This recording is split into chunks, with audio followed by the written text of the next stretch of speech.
Baik, bismillahirrahmanirrahim. Assalamualaikum warahmatullahi wabarakatuh.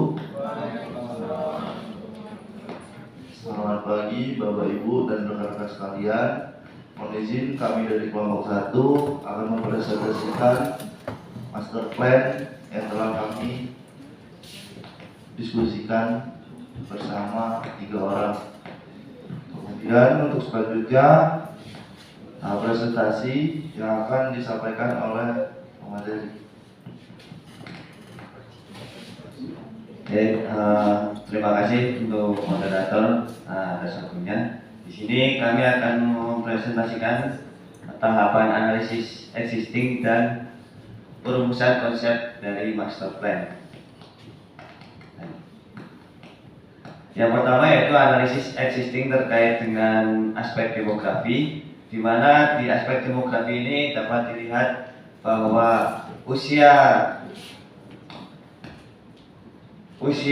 masyarakat di Kelurahan Nuri berada di usia produktif dengan jumlah total penduduk 3.059 jiwa.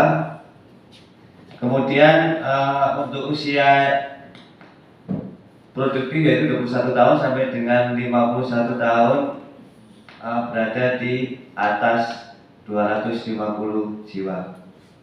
Kemudian untuk pekerjaan yang paling besar yaitu di sektor wira swasta dengan persentase 32,8%, diikuti dengan perdagangan yaitu 25,6%, dan paling sedikit adalah berprofesi sebagai petani dengan PNS dengan presentasi 11,1%.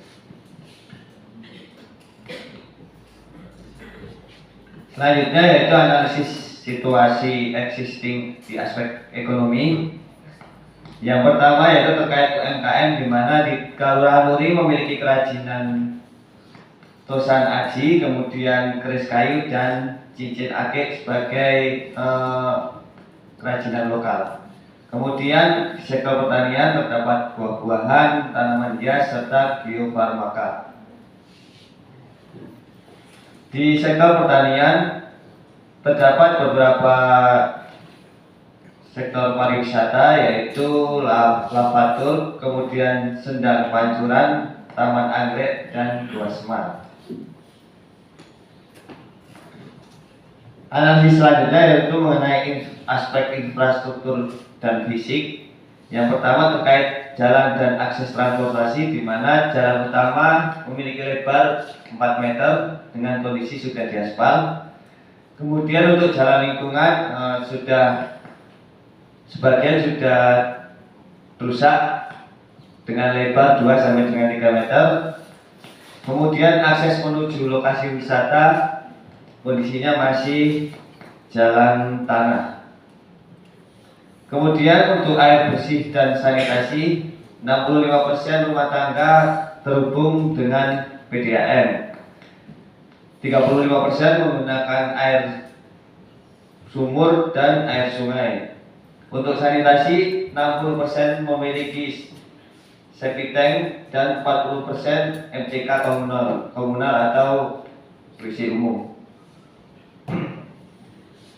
Selanjutnya adalah analisis situasi existing aspek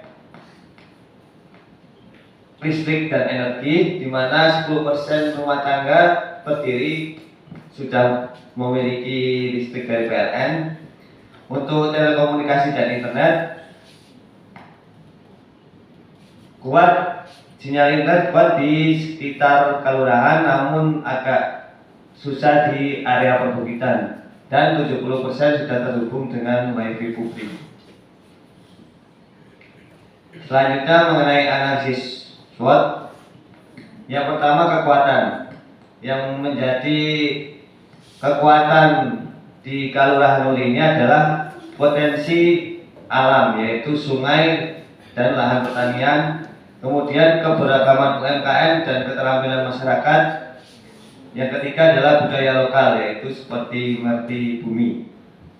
Kemudian kelemahan adalah data tercecer dan tidak terstruktur kemudian dokumentasi potensi belum optimal, yang ketiga yaitu infrastruktur pendukung yang masih terbatas. Selanjutnya mengenai peluang yang dapat diberikan adalah dukungan pemerintah daerah, kemudian tren ekowisata dan pertanian organik, peluang kerjasama dengan investor. Kemudian yang terakhir mengenai ancaman yaitu persaingan dengan daerah lain, perubahan iklim, dan risiko pengembangan wisata tidak terencana. Selanjutnya yaitu tahap perumusan konsep master plan. Yang pertama, visi, misi, dan sasaran strategis.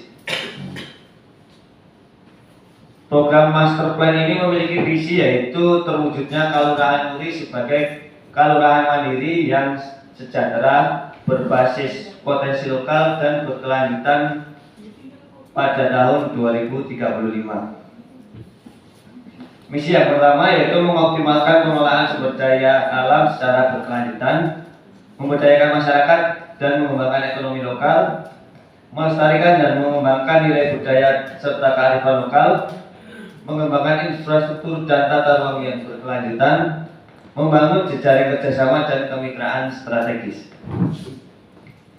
Kemudian sasaran strategis ini kami bagi menjadi 3 waktu, yaitu jangka pendek, jangka menengah, serta jangka panjang.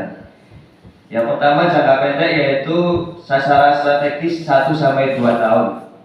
Yang pertama, terpetakannya seluruh potensi desa secara digital. Indikator keberhasilannya adalah database digital terupdate memuat minimal 95% potensi desa.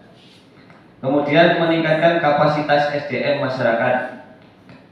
Indikator keberhasilannya 50% pelaku UMKM mengikuti pelatihan kewirausahaan. Terbangunnya infrastruktur pendukung dasar.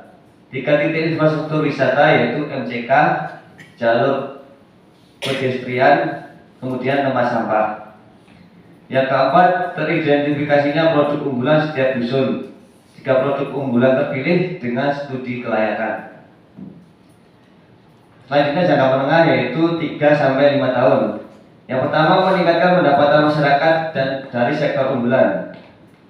Indikator keberhasilannya yaitu pertumbuhan PAD desa sebanyak 25% dan pendapatan per kapita meningkat 15%. Perkembangan wisata berbasis komunitas. Jumlah kunjungan wisatawan meningkat 50% dengan keterlibatan 80% masyarakat. Terwujudnya tata kelola pemerintahan yang transparan. 100% program pembangunan melibatkan partisipasi masyarakat dan sistem pengaduan terintegrasi. Yang keempat, tersedianya infrastruktur penunjang ekonomi kreatif. Indikatornya yaitu 1 sentra industri kreatif dan 5 unit fasilitas pemasaran digital. Kemudian yang jangka panjang yaitu 5-10 tahun. Yang pertama, terwujudnya kemandirian ekonomi desa, di mana indikator keberhasilan 80% pembiayaan pembangunan bersumber dari PAD dan swadaya masyarakat. Yang kedua, menjadi destinasi wisata budaya terpadu. Indikatornya Kelurahan Muri masuk dalam 10 besar destinasi wisata unggulan kabupaten. Kemudian yang ketiga, terciptanya ketahanan pangan berbasis lokal. 100% kebutuhan pangan pokok terpenuhi dari produksi lokal. Kemudian yang terakhir, masyarakat sejahtera dan berkelanjutan. Indeks kebahagiaan mencapai lebih dari 75%.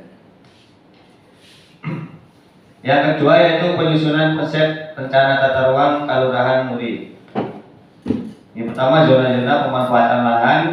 Yang pertama, zona pemukiman inti dengan luas 8 hektar, di mana kepadatan penduduk 78 jiwa per hektar, akses jalan beraspal 85%, fasilitas pendidikan dalam radius 500 meter. Fungsi utama yaitu pemukiman padat, sentra UMKM rumah tangga, fasilitas sosial dasar, serta perdagangan lokal. Kemudian zona pertanian subur seluas 35 hektar dengan kondisi atau karakteristik lereng landai 10 sampai 100%, 0 sampai 10%, irigasi teknis 70%, tanah vulkanik subur dekat dengan sumber air. Fungsi utama untuk sawah irigasi, hortikultura, tanaman geofarmaka, dan agroeduwisata. Kemudian zona perikanan sungai. Karakteristiknya yaitu di sepanjang sungai kurang lebih 2,5 km kolam budaya tradisional, sepadan sungai dengan lebar 10 meter. Fungsi utamanya yaitu untuk budidaya ikan air tawar, wisata pemancingan, konservasi riparian, kemudian ekowisata sungai. Selanjutnya zona lindung perbukitan. Zona lindung dengan karakteristik lereng curam lebih dari 25%, merupakan kawasan resapan air serta tutupan hutan 75%.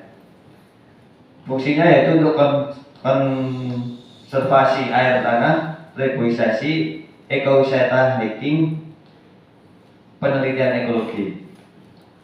Selanjutnya zona wisata alam, yaitu yang pertama ada gua alam dan sumber air, pemandangan perbukitan, serta akses yang menantang seperti hiking tadi.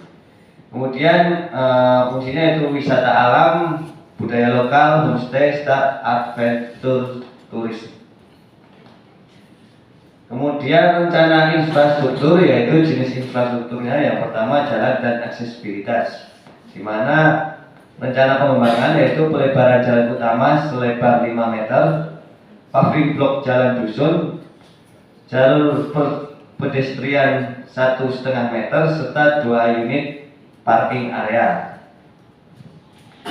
Kemudian untuk air bersih dan sanitasi, yang pertama yaitu pipa air bersih perpipaan, kemudian penambahan MCK umum dan IPAL. Selanjutnya biopori massal, dan yang terakhir sanitasi terpadu. Kemudian energi dan penerangan jalan umum, tenaga surya 80 titik, solar cell, fasilitas umum, mikro hidro skala kecil. Kemudian konektivitas digital yaitu tower sinyal 1 unit, kemudian wifi public 5 unit, kemudian digital training center. Fasilitas komunal yaitu balai kesehatan, taman baca masyarakat, area olahraga terpadu, serta ruang kreatif pemuda. Yang ketiga yaitu perumusan program-program prioritas. Program di bidang ekonomi yaitu yang pertama nama programnya pengembangan BUMDes Nuri Makmur, di mana memerlukan BUMD yang mengelola potensi ekonomi lokal. Selanjutnya yaitu sentra kerajinan kayu terpadu, yaitu pengembangan UMKM kerajinan tosan aji dan keris kayu dengan pemasaran digital. Kemudian agroeduwisata berbasis komunitas. Wisata edukasi pertanian dapat dengan paket experience budaya geofarmaka. Yang keempat yaitu pasar digital produk lokal dengan platform e-commerce untuk memasarkan hasil pertanian dan kerajinan masyarakat. Kemudian di bidang sosial dan budaya yaitu pendidikan keterampilan digital, pelatihan pemasaran online dan teknologi untuk pemuda dan UMKM. Selanjutnya revitalisasi budaya Merti Bumi, penguatan festival budaya sebagai daya tarik wisata dan pelestarian adat. Kemudian pemberdayaan perempuan dusun, pelatihan kewirausahaan dan pengelolaan keuangan untuk kelompok perempuan, di mana sebelumnya tadi kita sudah mengetahui bahwa presentasi antara laki-laki dan perempuan di Kelurahan Nuri hampir sama. Kemudian yang keempat, Sanggar Seni Generasi Muda, di mana wadah pengembangan bakat seni dan budaya bagi anak-anak dan remaja. Selanjutnya yaitu program bidang lingkungan dan infrastruktur. Yang pertama, rehabilitasi jalan, perbaikan dan peningkatan kualitas jalan, lingkungan dan akses wisata. Selanjutnya, sistem pengelolaan sampah terpadu dengan pembuatan TPS 3R dan bank sampah kelurahan. Yang ketiga, konservasi sumber air bersih, yaitu proteksi daerah tangkapan air dan rehabilitasi sumber mata air. Yang selanjutnya adalah pemasangan PJU tenaga surya, penerangan jalan umum, energi terbarukan di lokasi strategis. Kemudian penghijauan sepanjang sungai, penanaman pohon pelindung dan tanaman konservasi di bantaran sungai. Selanjutnya yang terakhir yaitu program bidang pariwisata. Yang pertama, pengembangan paket wisata Lavatul, di mana penyusunan strategi wisata alam terintegrasi. Kemudian homestay berbasis komunitas, pembangunan akomodasi wisatawan dengan melibatkan masyarakat lokal. Kemudian peningkatan fasilitas wisata alam seperti pembangunan jalur trekking, area istirahat dan informasi wisata. Yang terakhir adalah festival budaya tahunan, yaitu event pariwisata budaya untuk menarik kunjungan wisatawan. Baik, mungkin itu saja presentasi yang dapat kami sampaikan. Jika ada pertanyaan dari pembahas 1 dan pembahas 2, kami persilakan.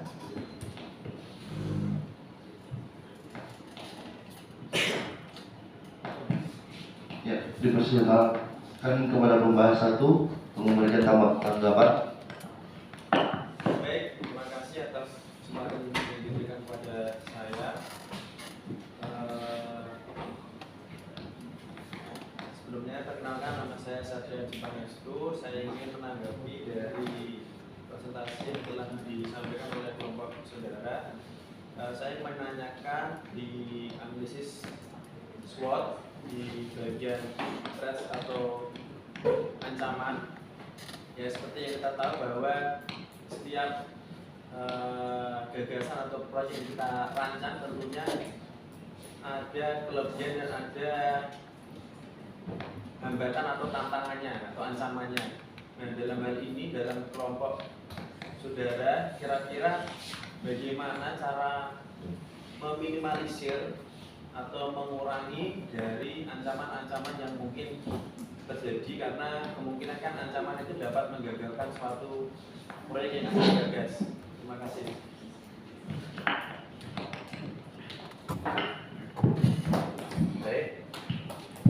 Baik, langsung saya jawab aja terkait dengan bagaimana mengatasi ancaman yang kemungkinan terjadi dari proyek yang akan kami buat. Yang pertama yaitu yang paling penting dalam pembuatan proyek adalah mengetahui resiko apa yang akan terjadi, yang mungkin terjadi ketika program ini dijalankan. Maka untuk mengantisipasinya kita memerlukan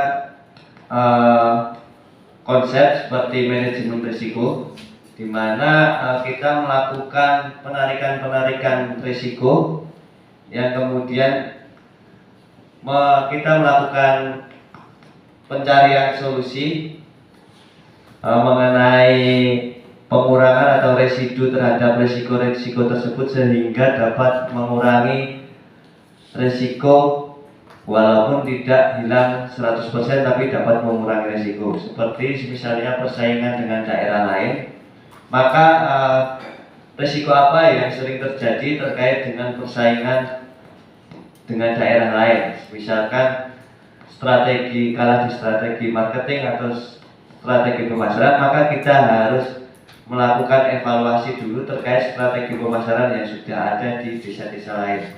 sehingga kita dapat melakukan reduksi, mengurangi risiko tersebut agar kita memberikan inovasi yang baru atau hal yang baru sehingga tidak mudah tersaingi dengan daerah lain.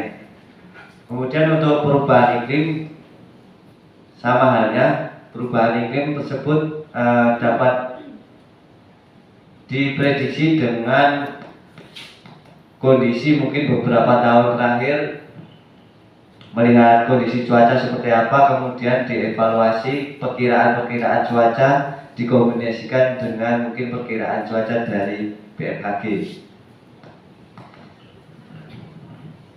Selanjutnya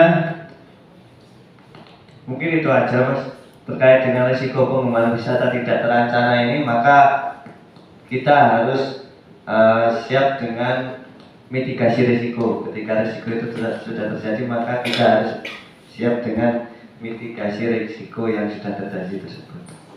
Mungkin ada tanggapan lagi dari Mas Satria? Berarti sudah cukup jelas, artinya dibuat perencanaan yang matang untuk yang terkait risiko-risiko yang tidak terduga, kemudian yang untuk persaingan dengan daerah lain dibuat inovasi-inovasi baru seperti itu ya berarti ya. Baik, terima kasih atas tanggapannya. Terima kasih kepada pembahas 1, kepada pembahas 2 kami persilakan.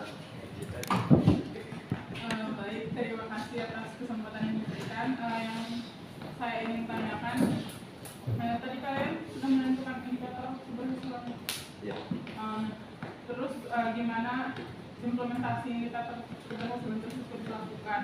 Terus dalam pelaksanaan pemberdayaan ini kan memang tujuannya untuk memajukan semua desa, namun dalam pelaksanaan ini tidak bisa 100% sama. Nah, menurut kalian siapa ya kelompok mana yang bakal sangat diuntungkan dalam rencana pemberdayaan yang telah dilakukan, terus yang kelompok mana yang bakal berpotensi tertinggal, terus bagaimana solusi untuk mengatasi ketimpangan tersebut?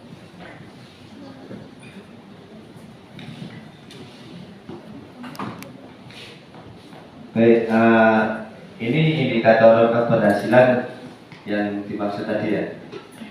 Jadi yang ditanyakan mekanisme untuk mencapai, nah itu makanya perlu adanya perencanaan dari master plan ini, di mana setiap tahapan maka dilakukan evaluasi dan dengan periode yang sudah ditentukan sehingga dapat diketahui apa-apa berdasarkan sasaran ini yang sudah terpenuhi, berapa persen sudah terpenuhinya, kemudian jika ada kendala apa yang menjadi kendala dan apa yang akan dilakukan untuk menangani kendala tersebut. Seperti itu mekanismenya. Kemudian terkait dengan kelompok masyarakat yang diuntungkan dan yang tidak mendapat keuntungan, gitu ya. Melihat dari kelompok-kelompok mata pencaharian masyarakat, ada beberapa kelompok. Yang pertama adalah petani, wirausaha, pedagang, serta pegawai negeri tadi. Untuk kelompok-kelompok yang diuntungkan, menurut saya jika program ini berjalan, 95% semua kelompok menerima dampaknya. Karena apa? Karena ketika program ini berjalan, maka perekonomian di daerah tersebut, di desa tersebut akan berjalan, mulai dari misalkan pertanian terkait dengan buah-buahan. Kemudian buah-buahan disetorkan lagi ke pedagang. Ke pedagang lagi dijual kepada wisatawan. Nah, wisatawan itu kan nanti juga membayar karcis di lokasi wisata kepada pelaku-pelaku wirausaha seperti mungkin ada di situ ada penjual kelontong atau seperti bengkel pun mungkin bisa jadi dapat dampaknya usaha bengkel, karena di situ kan lokasinya lavator ya, nama lavator kan lokasinya nanjak itu. Nah di situ kalau banyak wisatawan kadang kan ada yang remnya panas, nah, atau remnya habis dan dan pecah belah itu kan, jadi semuanya itu bisa saling menghubungkan ketika program ini sudah berjalan, karena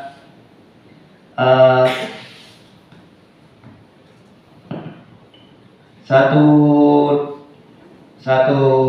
program ini dapat berdampak ke berbagai sektor. Mungkin itu penjelasan dari saya. Mungkin ada tanggapan terkait dengan hal tersebut. Saya kembalikan ke moderator.